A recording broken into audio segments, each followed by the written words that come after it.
Hello and welcome back to another episode of the Eden Road podcast, where on today's show, we've got a special episode. We're going to be looking back at the season so far, looking ahead to the final two games of the season, first against Fulham on Sunday, and then next week against Wolves. All of that is contingent on the Man City game that they play against Crystal Palace in the FA Cup final at Wembley. If Man City win that game, 8th place will get the Conference League. And to kind of run through all the permutations, run through the season so far, delighted to be joined by my co-host Craig. Craig, how are we? Yeah, fantastic as always. Fantastic. I was looking forward to this one. Perfect. And also delighted to be joined by sports editor at the Hounslow Herald, Sam Tabuteau. Sam, how you doing, mate? Yeah, very good. Very good. Thanks for having me on. Good stuff. Where are you, Sam? Let the listeners know. I'm at Loftus Road. It won't go down well, that one. But yeah, here for the B Team Premier League Cup final. It should be a good one, to be fair. Good stuff. Good stuff. Just remember, before we get going, remember to drop a comment down below, subscribe to the YouTube and Spotify channels. Follow us on the socials at the Ealing Road on Twitter, at Ealing Road Pod on Instagram. I thought I'd signpost the structure of the pod right at the start. So we're going to go through the season so far, talk about kind of turning points in the season. Obviously, that weird record when we were really good at home, terrible away, and now it's kind of flipped on its head. So we'll talk about all of that. We'll get a couple of questions in from the listeners that people have sent in. We'll talk about the run-in, and then we'll talk finally just about what it means that we're finally here. But first, Sam, I thought it would be good for the listeners to kind of find out a little bit about you in terms of how long you've been covering Brentford, how long or how enjoyable / unenjoyable you found it so far, and your best memory of covering Brentford so far. Yeah, of course. So I've been covering Brentford since sort of last December. I think my first game was Luton at home. So that was a good start, but it kind of went downhill from there, as I'm sure you remember. Last season was a little bit difficult. But I mean, this season it's been perfect, hasn't it? Really, and it could only get better. The fact that Brentford are still in with contention of actually getting Europe is it boggles the mind. And I think, to be fair, best moment it has to be Nottingham Forest away. I think I came away from that game and quite everything just fell into place, and I sort of walked away from that press conference, from that game, that atmosphere, all of it, and I just thought that was perfect. If I was a fan in the away end, that would have been my ideal away day, quite frankly. 100%. Craig, what did you think? Favourite memory of this season so far? Well, for starters, it was the ideal away day. And to be a spanner in the works of what could be the downfall of Nottingham Forest season is fantastic. It is absolutely brilliant. And I think a lot of Brentford fans will agree with that one. Favourite moment of this season? Gosh, that's a really difficult one to just pinpoint down to one, isn't it? Because there's quite a few ups and quite a few downs. I think Southampton away, winning 5-0 away at Southampton, getting the first win away from home of the season, and just the general atmosphere of the day was brilliant. Start of a new year, and it's been the turn of our season, isn't it? Really, looking at our away form, top of the away table, and long may that continue for one more game. I reckon my favourite game, and we're going to talk about it in the pod. But I think my favourite game this season was against Newcastle at home, and obviously it came before Newcastle decided to be good, and they are very good now. But that was kind of a turning point in their season. But in terms of having Thiago on the pitch, seeing Yoane and Norgard in midfield, that was a high point for me. But before we kind of talk about the running, I said we'd talk about the story of this season so far, Sam. And in terms of kind of Brentford's pre-season expectations, obviously Ivan Toney out the door. We had the signings of Carvalho, Nunes, Thiago, and Sepp van den Berg. From speaking to Thomas Frank kind of pre-season, what was his main aim? Is it just the kind of bog standard answer that he always gives, which is to finish as high as possible? Or did you kind of get a sense that we could be in this position come the end of the season? I think, to be honest with you, there definitely was a little bit of uncertainty. Obviously, Ivan Toney left the club. We don't know quite what to expect from Igor, Thiago. But yeah, as you say, Frank, if you ever ask him about expectations, he's only ever going to sort of settle for finish as high as possible. He does sometimes talk about a top half finish, but that's not particularly aspirational. But yeah, I think going in, it was all about just making sure that could return to the heights of the season before last. Because 2023-24 was a difficult season. Which of the signings that I just mentioned, Sam, were you most excited to see? Because obviously the Thiago one was the one that we all got very excited about, just because it was supposed to be the Ivan Toney replacement. But kind of, I guess, in retrospect, the seasons of Carvalho, Nunes, another one that's been on the sideline. Sepp has probably been the one that, well, he definitely has played the most minutes. But Which of those were you most excited to see? I think I tend to agree with you. I mean, Igor Thiago really was. He was the star signing, obviously club record signing. And when I went to AFC Wimbledon away in the pre-season, I mean, he scored 2 goals, 45 minutes. You think, here we go, absolutely perfect. Ivan Toney's gone, and we've got a like-for-like replacement. It couldn't have gone any better. And then obviously we know what happened. He doesn't play again for however many months. But yeah, that first 45 minutes, it was enough to get me excited. And it's sort of been enough to keep me going throughout the season, that when he does return, I know what sort of player he is. Greg? Well, just thinking about what you said in regards to Thomas Frank, obviously, as a club that as our size, we know that a top half Premier League finish, yes, would be fantastic for a club like us. But as you say, it's not very aspirational to say, oh, yeah, I'd just love to finish in the top 10 rather than the bottom 10. But how would you say that the atmosphere in and amongst the training ground and the press conferences have changed as the season has gone on, with the possibility of something truly special happening at Brentford this season? Yeah, it's really interesting you bring that up, to be fair, because obviously I was at the press conference on Tuesday, and the thing with that was it was just a completely different atmosphere. I mean, Frank was there, he was grinning, he was smiling, he was reminiscing. He was on top form throughout the whole press conference, and he is, he's probably one of the best managers to speak to in the league. He's never really had a bad day in the time that I've covered Brentford, but it's felt different. I think he knows, I think the players know that there's something really, really special on the line here. And obviously, it's not in Brentford's hands, not quite yet anyway, but it really, really could be. We just need Man City to do a favour, right? Yeah, absolutely. So, sometimes, but being a Brentford fan, sometimes it feels like when those tables turn and it then does become in our hands, we almost have a tendency to not take full advantage. Yeah, just to be a bit of a bottle club when it comes to it. I mean, you look at the playoff campaigns that we had in the Championship and the opportunities to finish within the top 2. The Fulham playoff final springs to mind straight away. Sometimes I feel like if I was in and around the ground, you might be able to tell that there is either an air of anticipation or a shit. We're kind of here now. We have to win. Do you feel like the players and the staff are putting pressure on themselves, or is it just still a take it game by game and kind of hope for the best?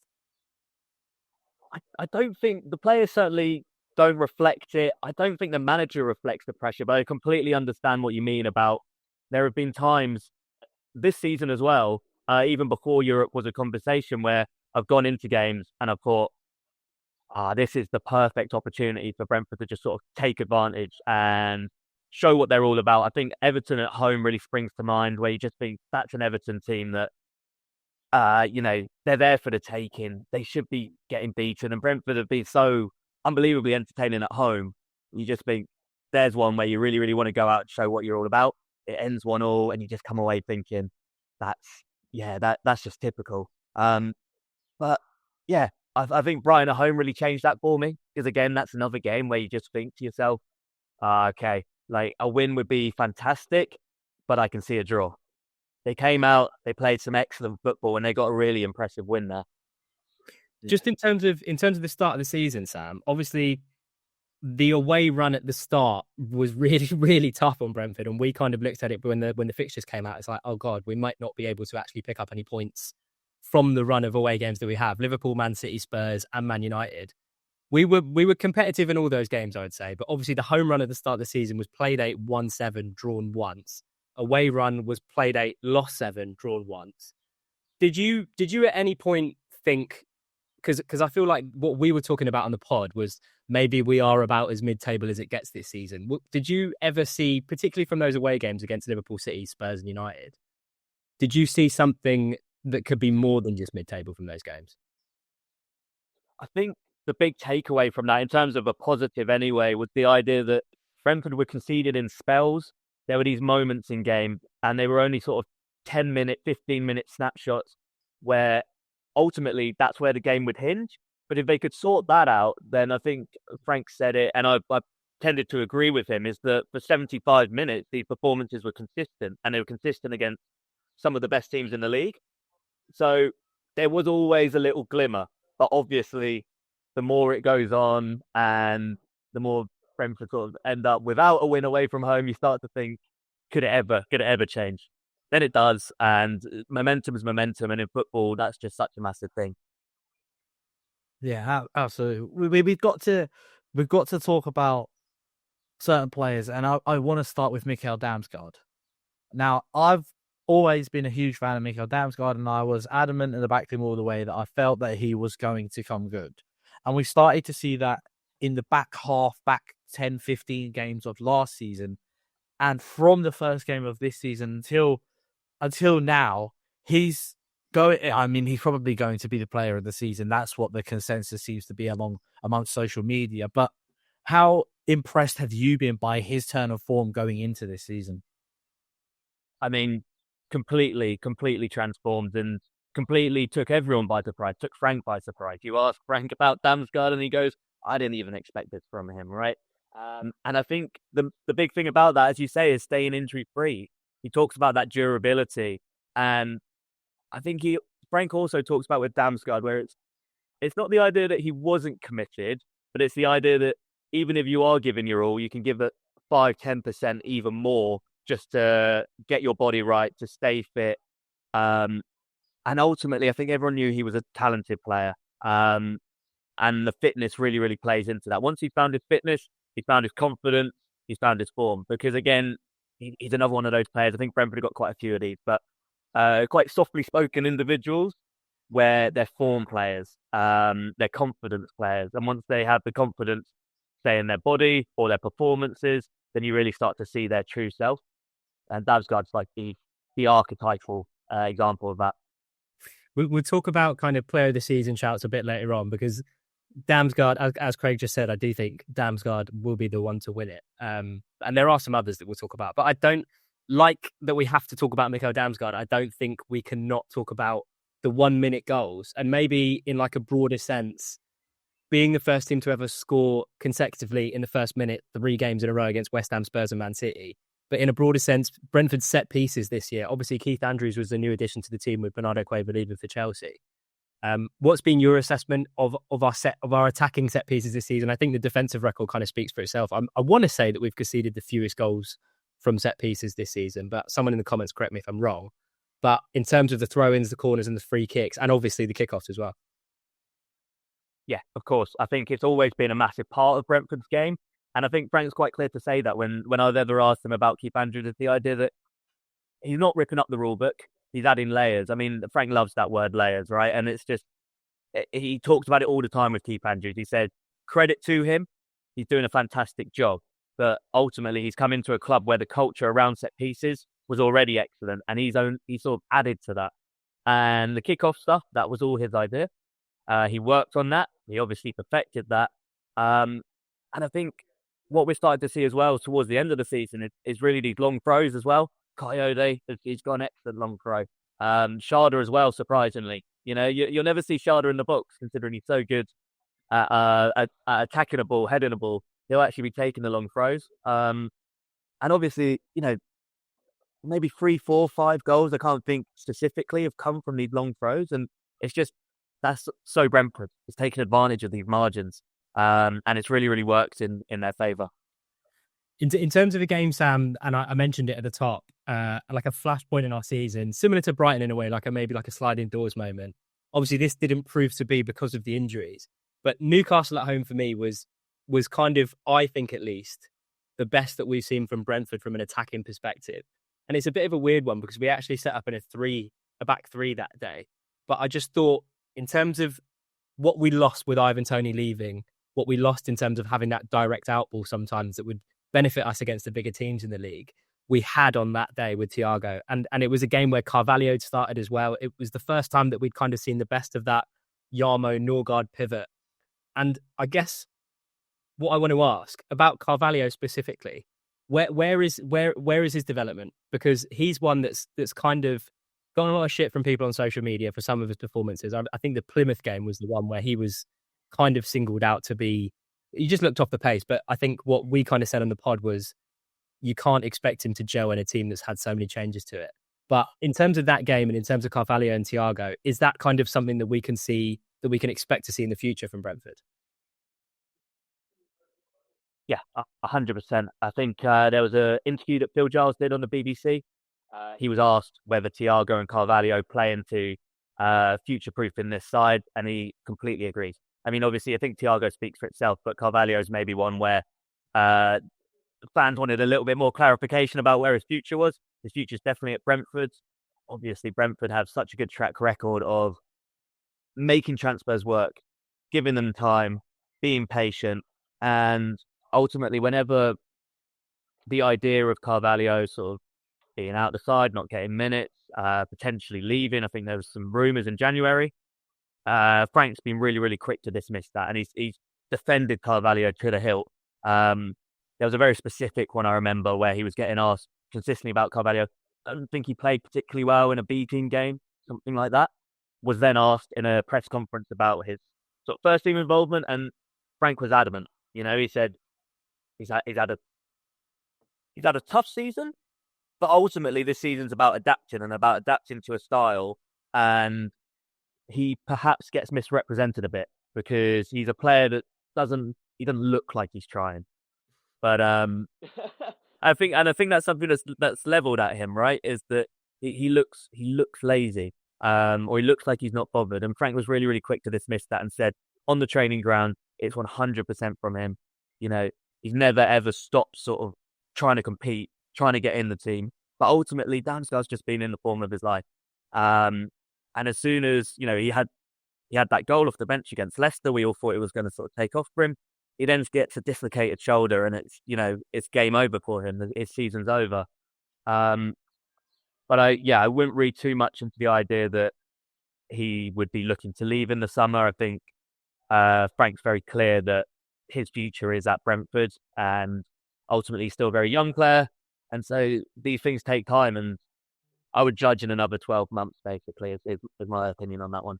You say it kind of looks like he isn't trying and things like that, or he doesn't put the effort in. It actually springs to mind quite a few Brentford players in the past where we, as fans, have had the same sort of feedback around players. I mean, going in my head as far back as Romain Sawyers, I often felt watching him play, it was like, oh, come on, man. We know that on your day, you're such a fantastic player, but it's how often does that day come around? And he ends up being one of the best midfielders when we was in League One going into the Championship and things like that.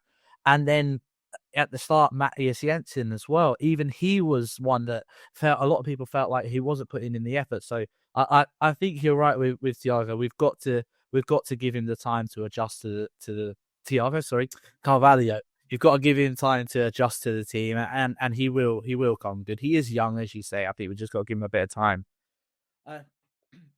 Sorry, one thing I would add as well is I find character profiles on players really, really important. And when I asked Frank about this, he said, Carvalho is an introverted guy. He's quite shy. And I think, again, this leads to this misrepresentation because he's not getting around players. He's not sort of, he's drifting towards the periphery of games, it feels, that maybe people get the wrong impression of him. And he says that might be down to a character. And if you sort of get to know him, which obviously Frank does, of course, down the training ground, you begin to understand that he's a slightly more complex player than that, slightly more complex character. And ultimately, he is trying, and he's trying really, really hard to get in the team. Yeah. Well, then let's hope that he bounces back from this injury well as well. He obviously had an operation recently, didn't he? So fingers crossed he bounces back well.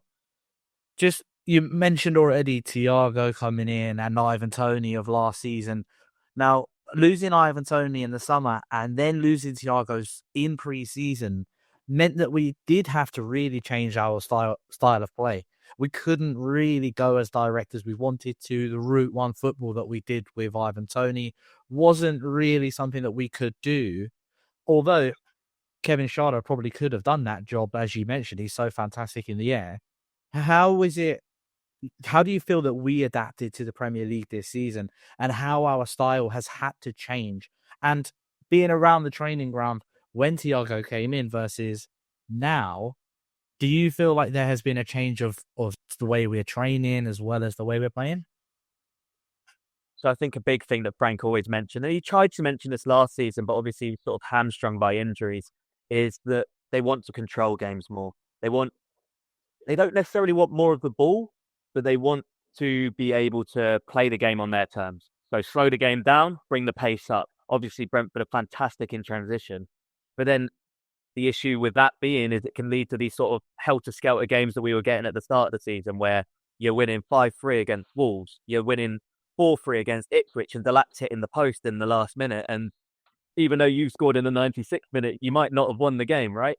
And I think obviously he's trying to minimize those sort of games. And I think over the second half of the season, we can really see that. There's been some really controlled performances.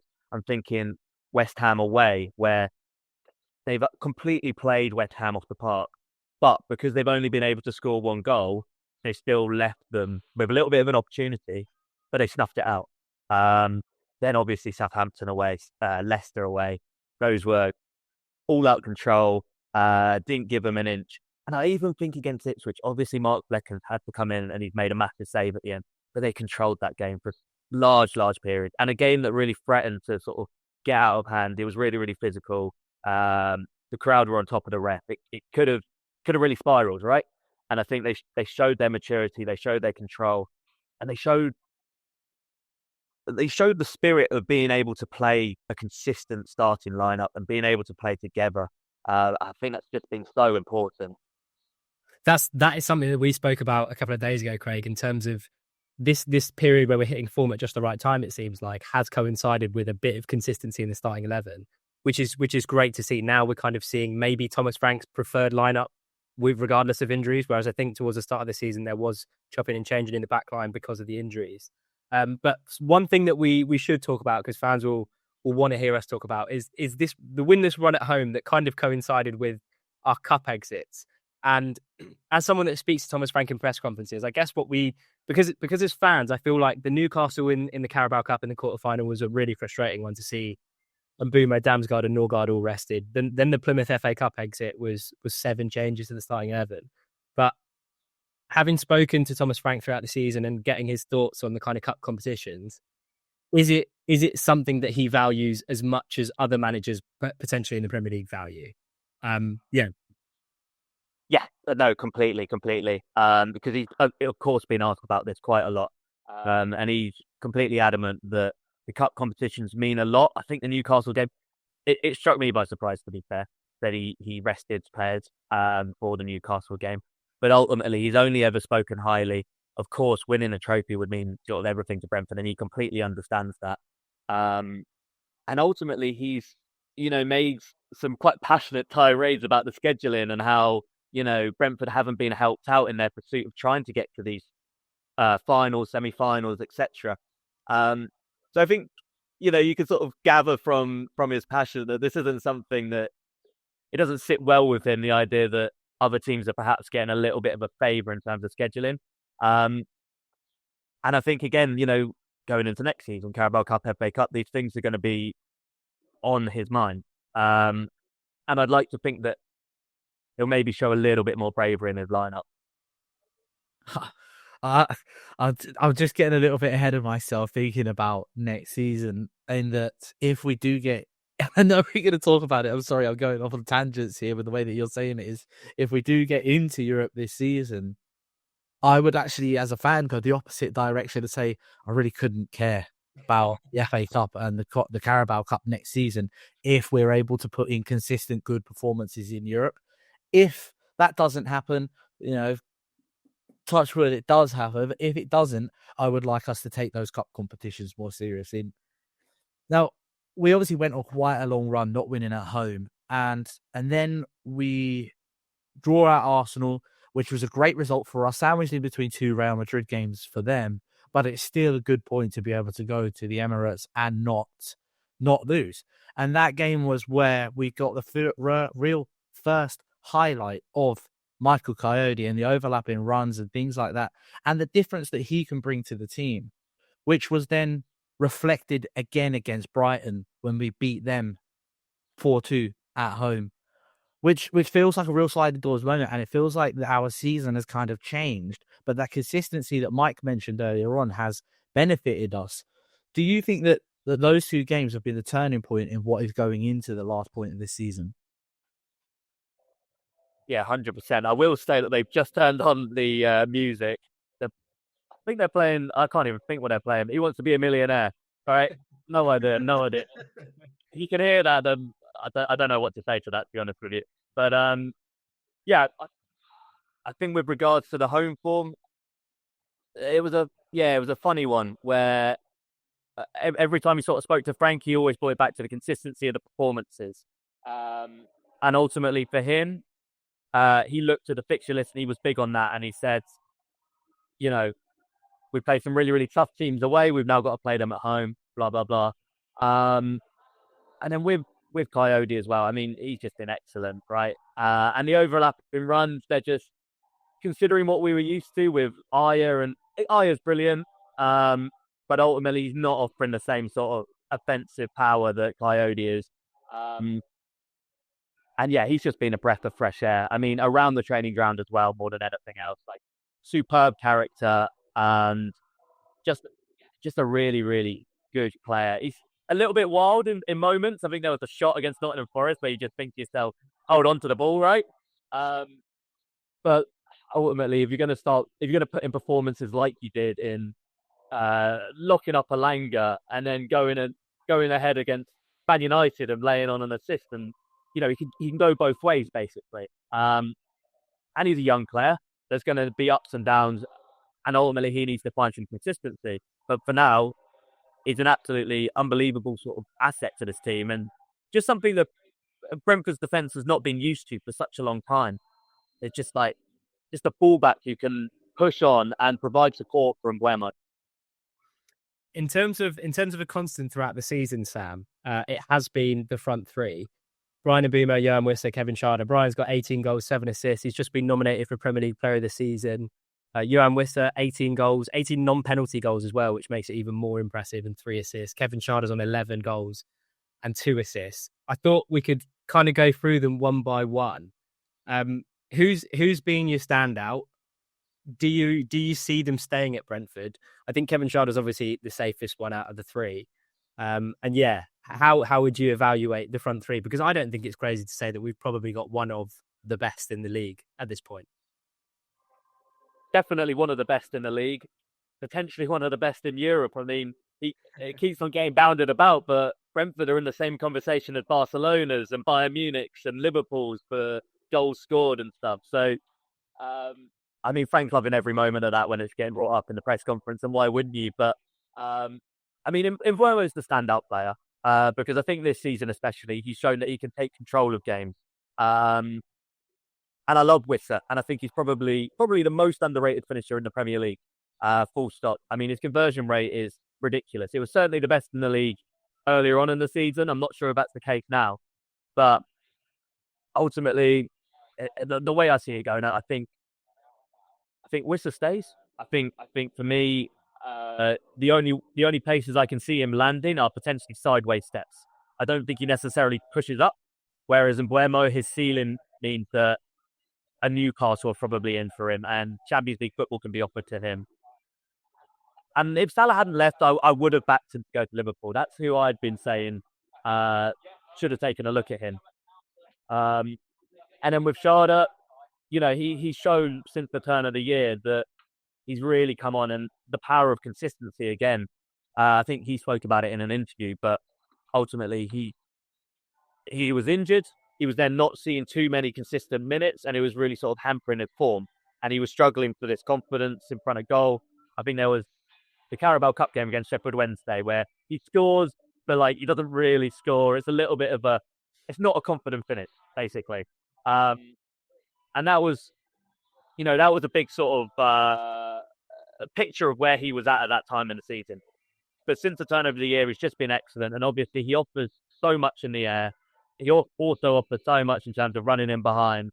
And he is seen, of course he is, as someone who can step up when, say, an Mbeumo moves on or a Wissa moves on. Just in terms of Thomas Frank as well, because obviously his future is, I don't think he's going to go anywhere this summer, but he's another one that's kind of garnered interest from bigger clubs.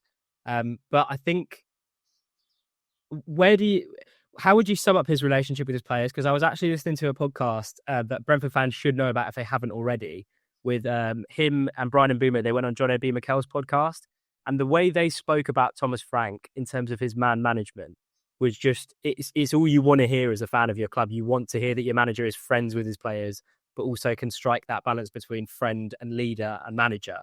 But like, do you think that Thomas Frank is an elite manager? Do you think he can make the jump? Do you think he will at some point?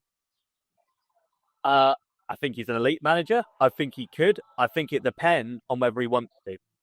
I've always said this, he's been rumoured to be moving to Man United, or he's been rumoured with Tottenham. And I think if you're Thomas Frank, you look at those projects and you think, they're not right for me. Ultimately, I've got something here at Brentford which is so solid. It's support from top to bottom. It's a very close-knit community where everybody knows each other. And the systems that are in place have been in place for such a long time that they've just become sort of intuitive and innate. He goes to Man United and you just think, where do you even start with that? Because it's a complete culture rebuild. And I don't necessarily think that a job like that stands out to him. So in terms of the current market, I don't necessarily think that it's quite as open and shut cases. Thomas Frank is elite. He's going to move on. Thomas Frank is elite. Where's the job though? Because I don't think the job is there for him currently. Well, we know as Brentford fans how fantastic Thomas Frank is as a coach, and I think he's like the third longest reigning manager in England at the moment, second or third to Pep and someone else. It might even be the second now. But and he is pivotal to the recent success that we are having as a football club. Now, speaking of success, if someone had said to you at the start of the season that we would be going into the last two games with everything to play for, obviously riding on Saturday's result, with everything to play for and the opportunity of European football, would you have been surprised? I wouldn't say I necessarily would have been wholly surprised, but I think the way that it's come around and the way that we've got to this stage, yeah, I am surprised because it's not been, it's not been a straight line. I think if you'd asked me this at the start of the season, what I would have told you is, yeah, okay, Igor Thiago is going to be banging in the goals. Fabio Carvalho fitted in perfectly well. Jet Vandenberg slotted in, and we're playing, this quite direct style but super effective style. Ultimately, that's not how we've come to this conclusion. We've seen levels to, especially in Mbeumo. I think Mbeumo's taken it up a complete level from last season. And Wissa sort of continued along that natural progression. So, as I say, not wholly surprised, more surprised by the way that we've got to this stage.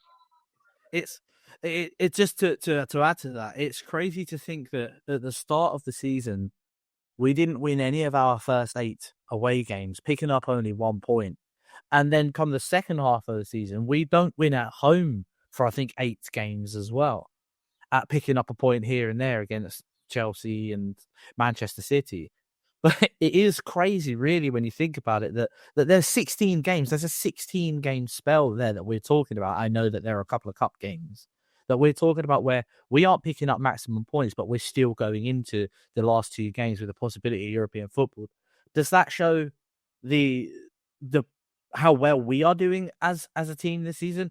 Or does it kind of reflect maybe there's been a step back from the level of the Premier League? Because I feel like we've been fantastic in the games that we've been good in, but then there are spells where we do go on these long runs and not picking up points. So is it down to how well we've done when we are winning and when we are picking up results? Or do you feel that there has been a little bit of a step back in the quality of the Premier League or the top 8?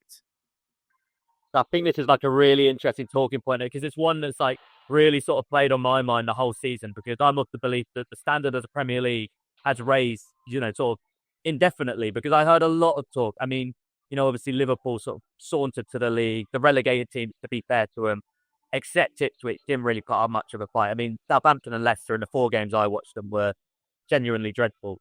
But I think in terms of that Premier League middle class, and Brentford are included in this with Bournemouth and Brighton and Fulham and Crystal Palace, the level that they've raised themselves to means that every single game is competitive. Thomas Frank always says this, it's so hard to win in the Premier League. And he's completely right about that. And I think, in terms of these spells that Brentford went without wins, 100%, I wouldn't have told you in the middle of those spells that Europe was on the cards. Brentford were suitably mid-table, right? They win the games they're expected to win. They lose the games that they're potentially not expected to win. Ultimately, though, they've capitalised on a little bit of a drop-off from your Bournemouth and your Brightons. They've been a little bit inconsistent. Fulham again, they've dropped off as well. But they've been in the right place at the right time to capitalise. And ultimately, you can't sort of sniff at the fact that they are, 4 games with a win for the first time since 1939, I think it is. That's an excellent run. That's an excellent run, and you obviously you buy your own luck, and they bought their own luck by being able to capitalise on the fact that the teams around them have dropped off a little bit. Sam, we've kind of got to this point now. I'm going to talk about the run-in just in general. Obviously, it's all contingent on Saturday's result. There is another scenario in which Chelsea finish 7th but win the Conference League, and then potentially we could end up in the Europa League somehow. But in terms of our most realistic outcome and what we want to happen, it all relies on Man City winning the FA Cup on Saturday. It then comes to Fulham, and the remaining fixtures for Bournemouth are Man City away, Leicester at home. Fulham have got us, obviously, in Man City at home, and Brighton have Liverpool at home and Spurs away. I think what I want to know from you, first of all, is how you think it's going to go. But we could potentially be looking at a scenario where Man City win the FA Cup on Saturday, Brentford, hopefully, fingers crossed, beat Fulham on Sunday, and we are then in prime position. We're in pole position, and we've also got Brighton hosting Liverpool, the champions, on Monday night, followed by Bournemouth travelling to hopefully the new FA Cup champions, Man City, on Tuesday. How do you think it's all going to pan out? I think if I knew for sure, I'd stick a fiver on it. But ultimately they've got the best run in, Brentford. They really have. Because I had a look into this when obviously, do cover a bit of Fulham. So obviously I did have to look into it a little bit when it was them who was in that European driving seat. And ultimately, Fulham, Bournemouth, and Brighton all have very tricky ends to the season. Brentford have games that, as I say, every game is a tricky game in the Premier League, but on paper, those are easier games.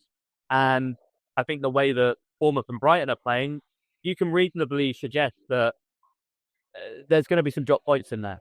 So I think, Brentford just have to keep doing what they're doing, and ultimately sort of rest on the idea that Bournemouth and Brighton, they've not been playing as well as they had earlier in the season.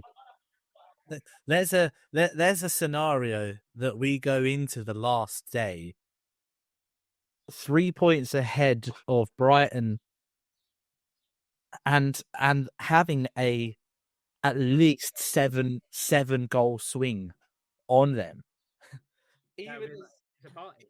If that happens, becomes the party. Yeah, it's a sold out away, and you're hoping it's going to be fantastic. But even as a Brentford fan and someone who is now involved with the club a lot closely, a 7 goal swing, 3 points in it, I'm still cacking it going into that last game. I don't know about you. I'm still so nervous going into that last game, knowing that I've watched Brentford so long enough to know that we can really, really throw it away.